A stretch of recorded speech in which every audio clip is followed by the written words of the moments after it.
Hi everyone, welcome back to our channel. In this guide, I will be showing you guys how to find and view locked chats on WhatsApp.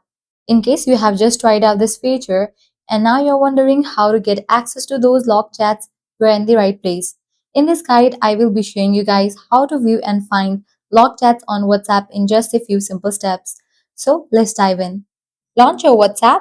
Here we go. Now navigate to the Chats tab. Once you are here, you're gonna find the list of the chats. Now, how to find the locked chats?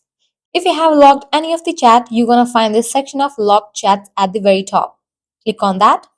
Your Face ID will be enabled, or you will need to type in the passcode that you have set. With that, you're gonna get access to all the locked chats. So this is how you can easily find and view locked chats on WhatsApp. In the case you wanna unlock it, press and hold on the conversation, select the option of unlock chat, and just for that, your Face ID will be enabled, or you will need to type in the code and you'll be good to go. I hope you guys found this video helpful. If you did, make sure to like, share, and subscribe to our channel. Also, if you have got any issues, you can comment down below.